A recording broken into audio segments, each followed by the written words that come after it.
Welcome from Las Vegas, Nevada, the host city of NAB 2014. We're here on the 45th floor of the Trump International Hotel. This is Cinema 5D on the Couch, presented by B&H, the professionals source, Vitech Videocom, Tools on Air, and Zeiss.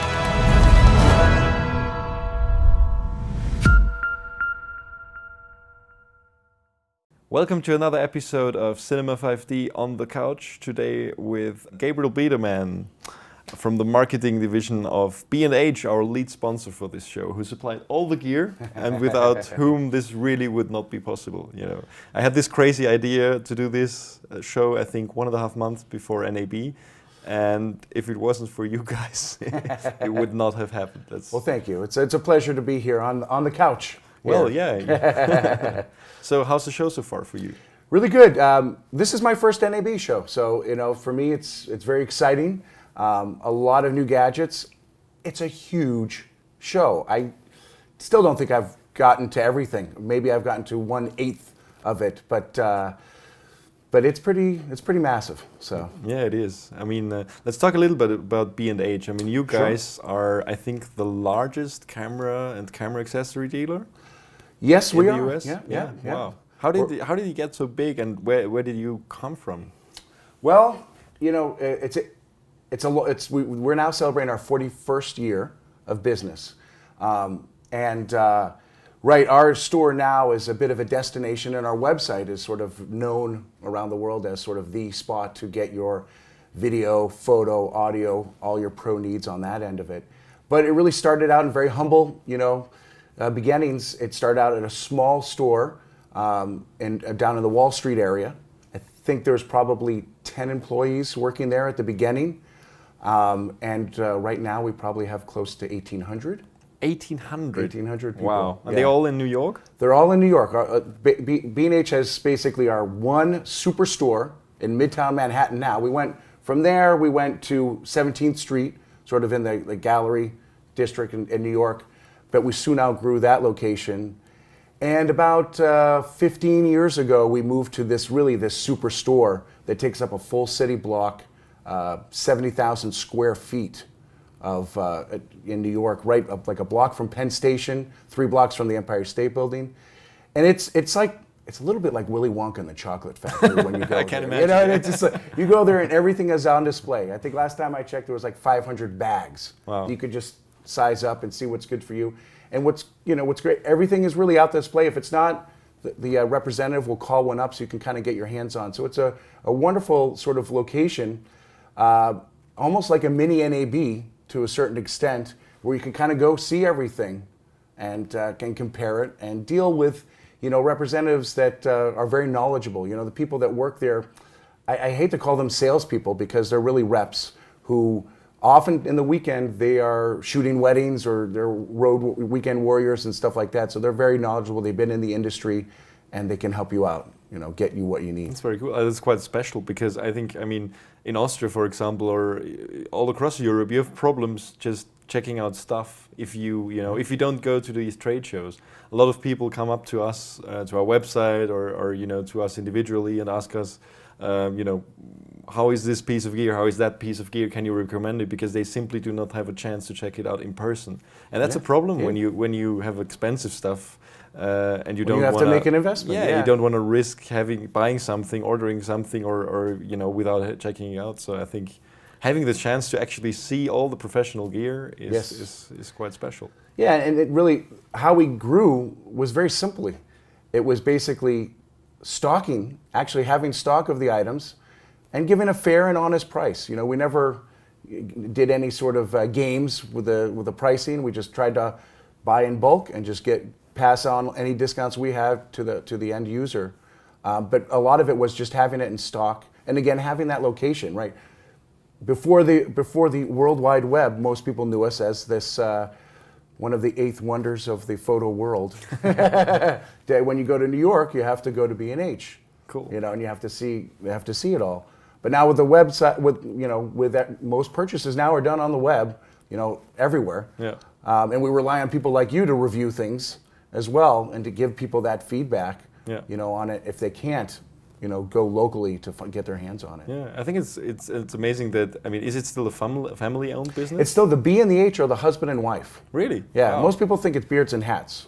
You know, I never thought about what it stands for, you know. But, and I'm not obviously doing nothing but perpetuating that. But no, it is the husband and wife who own that, and they still, I still see the husband. He comes into the office, and I still see him. So it's actually, it makes me feel good about going to work, when the owner is not just, driving around in a Lexus and just doing his thing and everything like that, but you can actually talk with him, meet with him, and actually have your voice be heard. Yeah. So I mean, I personally have been there since 2001, and I started selling bags and tripods, just on the floor, but I soon managed the photo department, then as it grew, the digital department, and then both of them.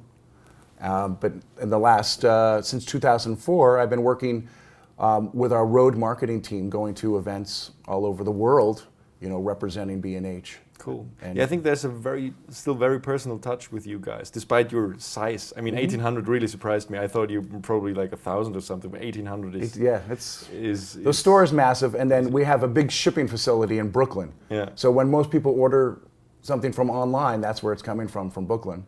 So I live in Brooklyn, so. That's cool. No, it's cool that still, there, whenever we need something, whenever there is any question, there is a person to talk to, Yes. and not just, a phone number and an anonymous, someone who picks up. You don't wait in the line forever. You actually Right. talk to people, and you know who's responsible for what, and that's not special for a company of that size.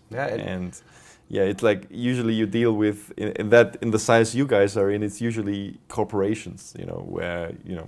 Right. I mean, listen, I do my fair share from Amazon, but I've never talked to anyone at Amazon. I don't know Exactly, who they are. exactly. Or what I they mean- are. And there's definitely a personal touch. Yeah, at yeah. B&H. And a division that's grown exponentially for us is our live chat as well. Because a lot of times people are just online, they want to do that, but they have certain questions that the website can't answer. And our live chat people are there. You just there's either an icon right on the item you can ask, or you can just, if you really need more hand-holding and help, you can talk with one of those guys too. So Cool. So as the biggest dealer, you guys have best insight in what people actually want, people like. Yes. And there's a lot of hype around, NAB and these kind of shows. And very often, I mean, I think it's my 4th or 5th show this year. And there's usually, there's the buzzword at any NAB. There's like one product or two products, or like usually it's cameras, because there's most hype from cameras that everybody talks about. A lot of that, dies away at some point, because it doesn't end up being that hit product that everybody anticipated it was. Sometimes it gets a big hit, but sometimes it doesn't. You guys have a lot of experience with that. What do you think about current developments? What do you think could be a big hit, and what do you think might just be a fad? Well, I think 4K is here to stay, for sure, and that's definitely the big buzzword here, because now it's 4K is available to the consumer, to the prosumer. Now they're with the launch of, or with the announcement of the Sony A7R, with the Panasonic GH4, you have 4K cameras under $2,000. So that's really been the buzzword. 3D TVs are that was a big buzzword, but I think that's kind of died down a little bit. So, but yeah, 4K for everyone has really sort of been the buzzword, and I see that sticking. There's always the crossover, and the crossover is happening more and more with still and video, and really talking. I've been talking to so many, of our customers, and they have to obviously work harder now, to be knowledgeable on both ends of it and offer services on both ends of it. So being able to do stills as well as video, and then obviously the audio, you have to know and understand audio. You cannot, ignore that. That's like a most important part, of telling the story. So. Yeah, we talked about that yesterday with Rodney Charters and Bruce Logan and the guys from Sakuda, that actually my personal opinion is that audio is more important than the image. I think that's something weird to say for a director of photography, but if you watch a film and you don't understand, or you're just frustrated because it's bad audio, the images can be the best in the world, but you will just not understand the story. Right, you shut off. Yeah, you shut off, and most of the information, or a lot of the information, is usually on the audio level, or all the emotion, all the music, and that kind of stuff. If that doesn't work, it's a big problem. Yep. So yeah, audio is a big thing. But in general, I mean, what do you think? Like broadcasters, you probably have a lot of really big, broadcasters as customers. Yes. Do you see a shift there? Because I think the whole market is changing very quickly. We go away from these small sensor cameras, even in broadcast now. And I just know from my personal experience that a lot of broadcasters now finally realize that, wow, okay, well, if we use, bigger sensor camera, the results are just more cinematic and kind of stuff. And I think that translates into even live TV and areas where we wouldn't have thought about. Does that translate in sales in that area as well? Yeah, definitely. And our booth at NAB is this massive 10-foot by 130 feet long. But then we also, one of the most important things is we also have a 20 by 20, and that is for our corporate and for our the B2B business and divisions that we work with. That has been growing huge for us. Even in our store, the front of our store, the right, if you face it, the right-hand side, we have a bunch of broadcast gear available to them. And right, you've seen that. It used to be just the ENG cameras and all that sort of stuff there, but right, they are embracing, they're doing the live streaming, and doing more of these items to get the more cinematic feel, right? With what we're viewing, more online, as well as television, and just more it's available more to people. So we know that we constantly are battling to get our voices heard. And with these newer tools, with using the HDSLRs with the bigger sensors, it can create some really unique looks and help capture viewers. Yeah, so everything is changing, I guess. I mean, yes. I'm sure you sold a lot of different stuff like 10 years ago. I mean, also like, like GGBetas or something, or 15 years ago. Yeah. Was everyone weighted down with the battery packs and the big tripods and everything? And now people want to be able to get more done with less and with less weight. And that's always the battle. And the companies are responding to that, to getting, yes, there are the big cameras and stuff, but these smaller cameras can really, challenge them, and produce a really wonderful results. Yeah. So how much stuff do you guys ship? I mean, it must be amazing. I mean, we got the shipment for this stuff. It was within 2 days or something. Yeah. A lot of boxes, but. I said one of the things that our reputation, having them in stock and shipping it, like as soon as you place your order, you get the receipt within like moments, and then it ships. The warehouse where it ships from, I've been there. It is like a football field. There's a big hangar at the Brooklyn Navy Yard, and it is massive, and it's just like but it's so efficient, and so seeing it go. How much stuff do we ship? A lot. I mean, we keep UPS happy. Let's just say. I hope we get a good deal with them. Yeah. So at the show, you have a lot of representatives on the floor talking to customers. Yes. I saw. Are people coming up to you and asking you about they want to order something that they saw on the show, or? What's unique about our booth there is that it's the only place at NAB where you can see side-by-side comparison of all the different models. You go to Sony's booth, you're going to see Sony. You're going to go to Canon's booth, you see Canon, JVC, Blackmagic, all that. But at the B&H booth, we have a shootout of like 15, 20 cameras. And you're all pointing at the same things. So you can go one to the other, and we have a rep at every 2 to 3 cameras to answer your questions. So yeah, we're not there doing sales. We're there to really help you kind of get more knowledgeable about what gear you need. Yeah. You guys are also very much listening to the market. So if there's a new camera announcement, usually you already have the pre-order side up. Yep. If you don't, we email you and yes. give us the link to your shop, and that works quite well. I mean, and shipping wise, I mean, obviously you're very dependent on some manufacturers to deliver actually. Yes. I think there's a lot of different experience, right, with different manufacturers. Of course. So right. How do you keep customers happy who have been waiting for cameras for a long time? It's a tough thing. Sometimes. We obviously we work very closely with the vendors. The buyers especially, they are learning about things a few weeks beforehand. It's funny, I go on the road and everybody's like, what's new, what's happening? I'm like, I might find out 24 hours ahead of time, but the buyers do know ahead of time, and they're working it out. But, with so many people ordering from B&H, our pre-orders can be fairly large, and especially if something's a big hit, You know, a lot of times the vendors just want to push to get it out there, you know, and sometimes they can underestimate, you know, just the appeal of that product. But we've tried. We've really listened to our customers. We do take pre-orders. We don't charge you until the product comes in, you know, so that's been a helpful thing. And our customer service, basically, if it's something that we don't know how long it's going to be, usually we'll say, you know, we've been really working more closely with the vendors to kind of get, okay, it's due April 28th, June 28th, first shipment, you know. But if we don't have a date, because sometimes we don't, our customer service does an automatic check every 2 weeks. And we'll just send you an automatic email saying, hey, we're still checking it, or it's known to check on it, and if we have news, hey, it's going to be shipping in 5 days, we'll send it to you. Of course, you can contact us in our customer service, and we'll always look into it for you as well. So, but that's been, because I remember for a while we didn't take pre-orders until it was, because we didn't want to upset people, you know, and obviously we don't want to have you know, take your money. Sometimes it's $6,000, $10,000, $20,000, and you're waiting for 6 months. Yeah. Sometimes, so those are a few of the things. You probably sometimes get the heat from customers, although it's not your fault. You know? Well, yeah, we are the person who's fulfilling it. So, yeah. Right, I mean, we're the first line of defense. Yeah.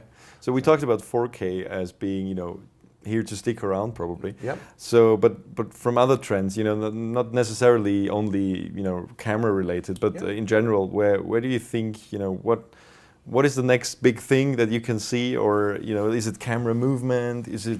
Yeah, camera movement, camera angles. I mean, boy, I've talked to a lot of people about the quadcopters. You know, the DJI is like, you know, through the roof. You know, obviously you have the Movies and all the other, and just walking around, there's so many vendors that are now having some sort of either slider, you know, that does something, and now you're seeing more and more of the automated sliders. You know, so that's very important. But these copters are just getting these bigger cranes and stuff like that to get unique angles. You know, how do we tell a story and tell it fresh? You know, so. But yeah, those quadcopters, that has been probably the second biggest story, yeah. for us at least, you know, at the show. Yeah, so. And the biggest one is still 4K? I'd say 4K is still the biggest, you know, yeah. But especially with 3 or 4 new cameras just being announced at the show. You know, and then you know, with the smaller ones, the mirrorless ones, really, Panasonic and Sony also coming out. That's been a great buzz. Is there anything, you know, that's overlooked, like by the press at NAB, where you say, well, we sell a lot of those, but nobody tells about it? Yeah, I mean, there's often those little, you know, there's some things that we sell that just aren't as obviously sexy, yeah. You know, as 4K.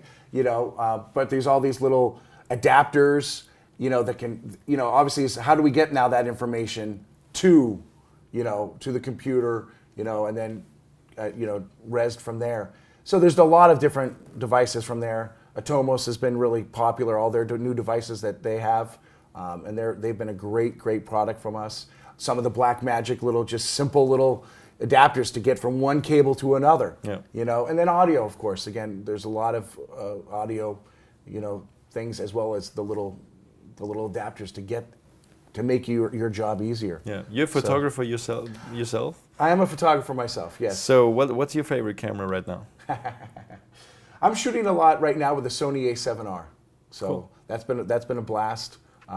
36 megapixels, and shoots really nice video as well. You know, Sony obviously uses their technology with their video and just incorporate it into that. And now with their new S, it looks even better. Have you tried it?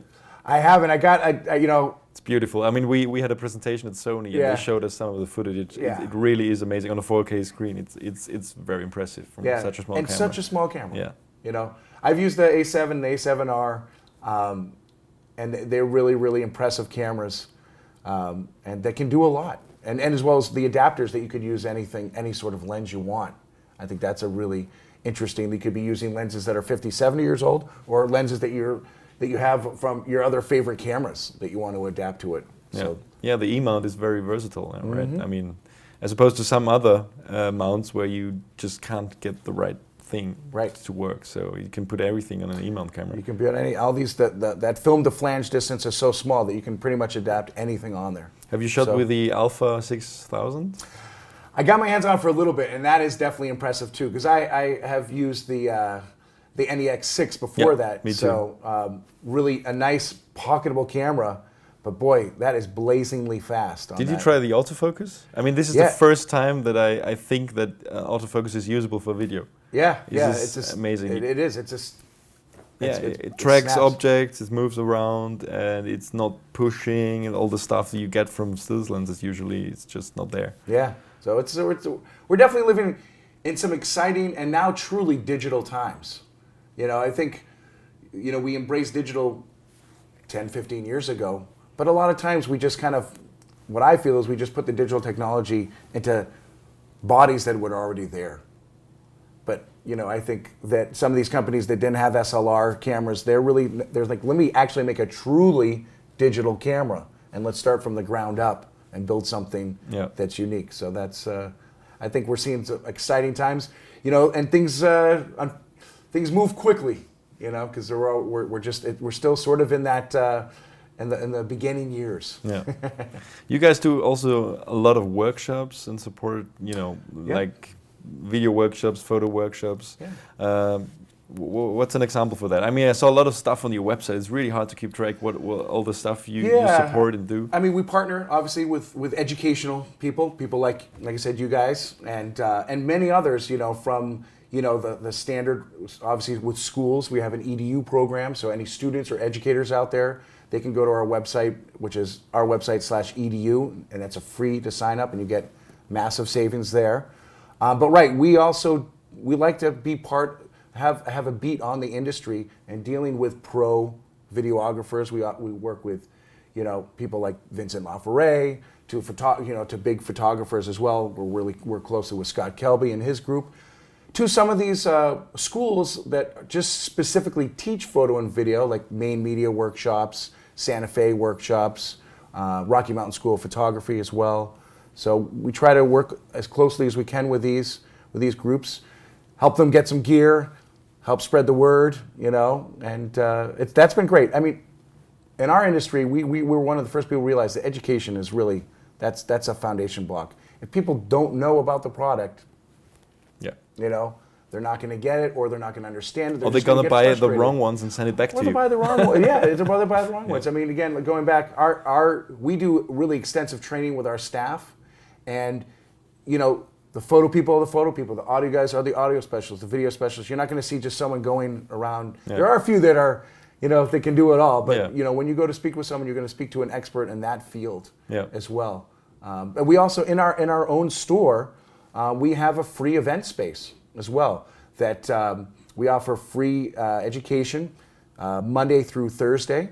Usually they're 2-hour sessions, but we'll also do photo walks as well, and we'll deal with a lot of our partners that come in. A lot of times it's the who's who sort of in the industry out there that is speaking. It's free to the public, and we also record them, so you Cool. can see them on the B&H YouTube page as well. Oh, that's great. Yeah. Yeah. I think a lot of people didn't know that. There you go. Because, So yeah. there we go. So what's next for B&H? You know, anything Passover. in store? Passover. Passover break. Order now. 'Cause we're closed. Yeah, that's another thing. I mean, you guys are really cool because you're sticking to your traditions. I mean, it's like some people wonder sometimes, and then you realize, well, cool, this is still a family-owned business. They, you know, do what they think is right, and that's really. I think this is something that needs to be really respected, and that's amazing. Yeah, and I think every once in a while, a couple people get frustrated. A couple people come to the store and they're like, no. but right, for the most part, I mean, we try to obviously put the word out there. It's on our website that we'll be closing and stuff like that. But yeah, no, I definitely admire it as well. It's just, I think it's a really respectable thing that they're doing, and you know, they actually, back before I was here, they discussed it internally with their staff, and they said, what would you like to do? It was really, they asked the staff, hey, Yeah. do you guys want to be closed the whole time? We know we have to be closed these days, but you know, we work really hard, so it's good to have these days of rest. Yeah, you it's know. great. I mean, in Austria and a lot of European countries, but I think Austria is strict about that. Businesses are not allowed to open on a Sunday, for example. Yes. So, yeah. and there's a maximum hours per week, which is quite low compared to the US. So And we like you to know, work. it's amazing, yeah, that you do it like voluntarily. You know, it's Yeah. like, and I think it's a big risk for as a company that shows how successful you are, that you can do something like that, and you know, and it works out really well for you guys.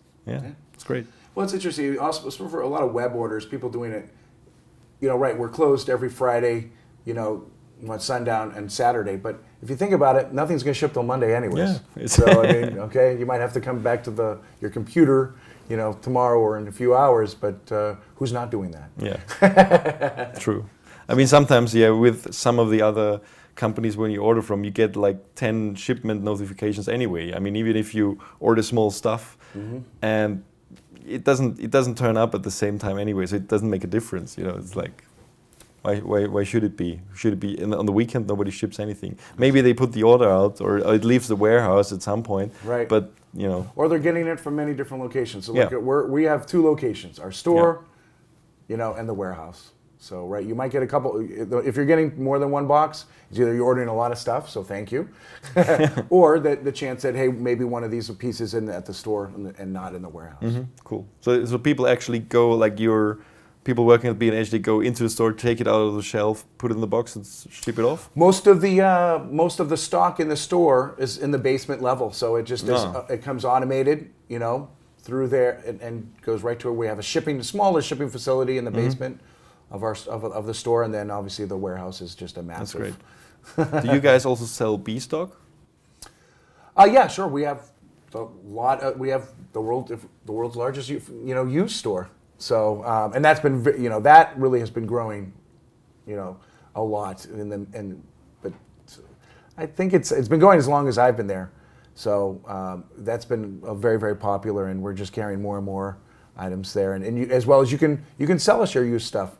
You know, you just go. It's right on our homepage. Is the used? You just click there, and then you can. It's an automated field. You can just put in what you have, and it'll give you a quote. Cool. And it's either cash or credit. Same thing. You just send it to you, and then you send it to us. We check it out, make sure it's all up to snuff, and then we cut you the check or give you the credit, and then you can carry on. Cool. So very easy. You know, and like I said, we have our break coming up, and then it's going back to regrouping and getting out there and going to the workshops, seminars, and just, you know, obviously when we reopen after a significant break like Passover, which we're closed for 10 days, it takes almost like a week to catch up with everything, you know.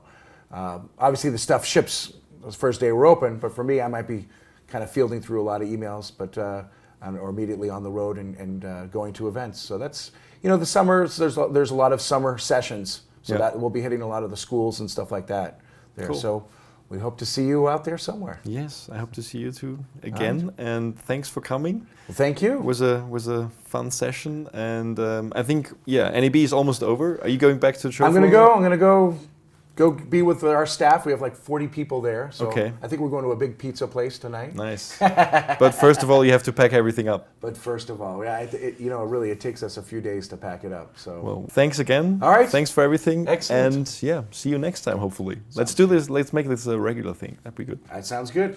You got to come to our store. We'll do it at the store next Yeah, time. well, How about why that? not? Yeah, I haven't been in New York for 14 years. I'll give you your tour. Cool. Thanks for watching. Thanks again to B&H, our lead sponsor, who supplied everything. Also, thanks to our other sponsors, Zeiss, Vitek Videocom, and Tools on Air. And see you on the next episode of On the Couch.